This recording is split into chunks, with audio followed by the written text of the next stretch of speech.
In light of FNAF 1's 9th anniversary and the 3rd anniversary of the Fazbear Fanverse initiative, I wanted to make a brief and short explanation on the recent controversy involving FNAF Plus.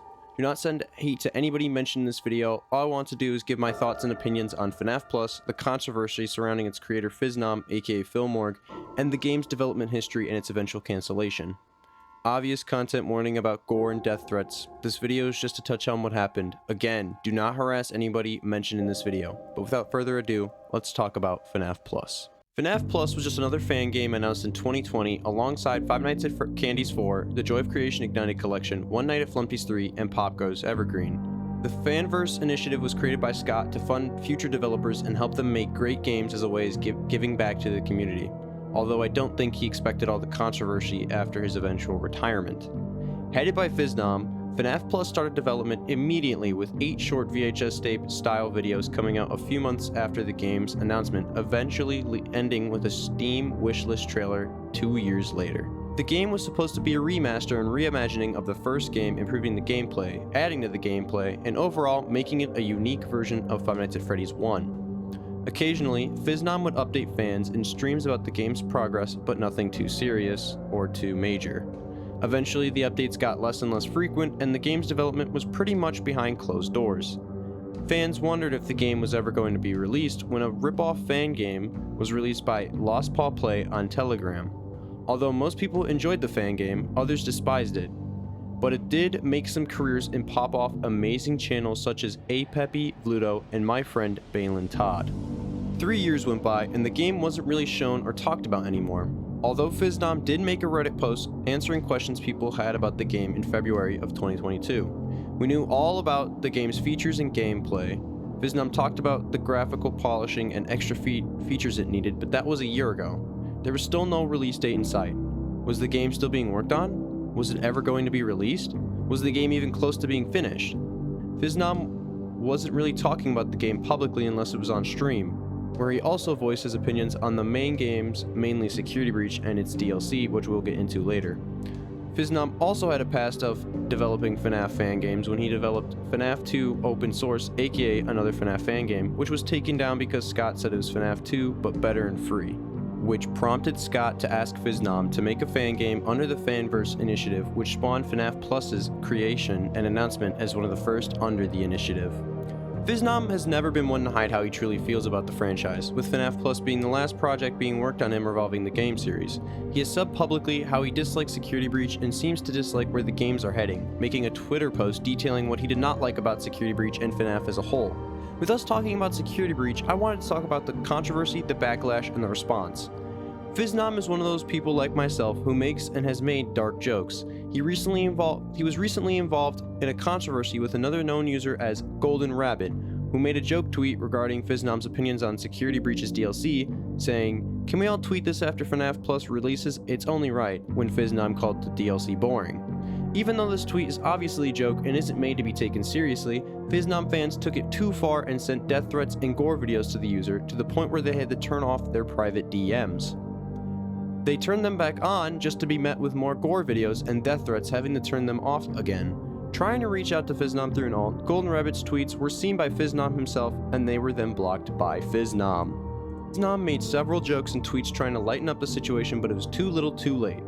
He later made a video talking about the situation and his side of the story, mentioning an older game developer known as Direct Doggo, a close friend of Phil and creator of Day Shift at Freddy's.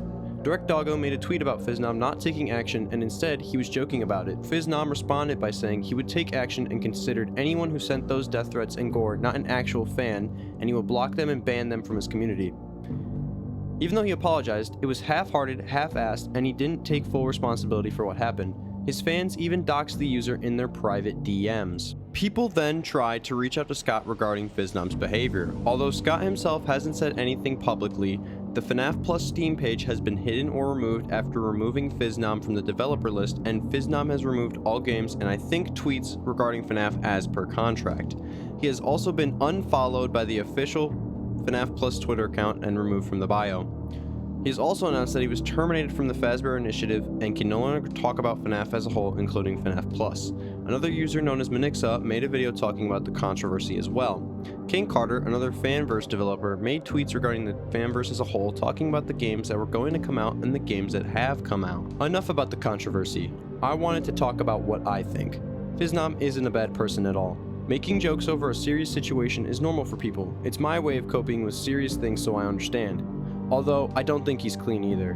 Making jokes about something serious is fun and all, but about death threats and gore videos is too far. His lack of action and care made the situation worse than it needed to be, and blocking innocent people is childish. Phisnom as a person as a whole is just a mess. He makes the community more toxic for being in it.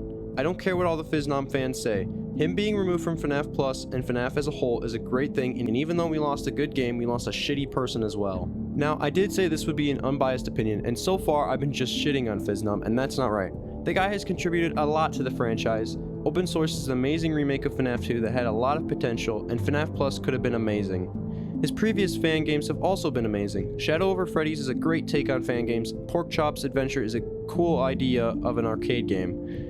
As a whole, the fanverse seems to be falling apart, but I think we shouldn't worry like Kane said. There are lots of games being developed and released, and we have the books and movie that distract us from all the controversy. Overall, nobody's in the right or wrong here, and this is a great time to learn from our mistakes to prevent this from happening in the future. That being said, I know my opinion was short, but I really wanted to focus on the game and controversy and try to keep my thoughts short without talking shit about Phisnom. He's just an ordinary guy with an ordinary life, and he just used his knowledge and made something great, only for his own actions to take him down and hurt others around him. I feel that a lot of backlash was deserved, but he shouldn't have been removed from FNAF Plus, whether it was his decision or Scott himself. Although at first I didn't think the game would have been cancelled, it seems now that there's no future for FNAF Plus, and that's fine, we still have tons to look forward to. People have hoped Lost Paw Play or another developer took over the mantle, but I feel that without Phisnom, FNAF Plus will always feel empty or unfinished.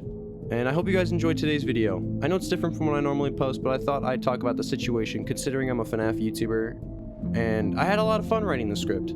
I want to do more videos like this in the future, and if you guys want to watch Phisnom's video on the situation and read my sources, they will be linked in the description as well as my Discord. I will also link Minaxa's video on FNAF Plus. Hope you guys enjoyed it, and if you're new here and made it to the end, subscribe. It's free and it means the world to me. Thank you for watching, and I will see you guys next time. Bye-bye.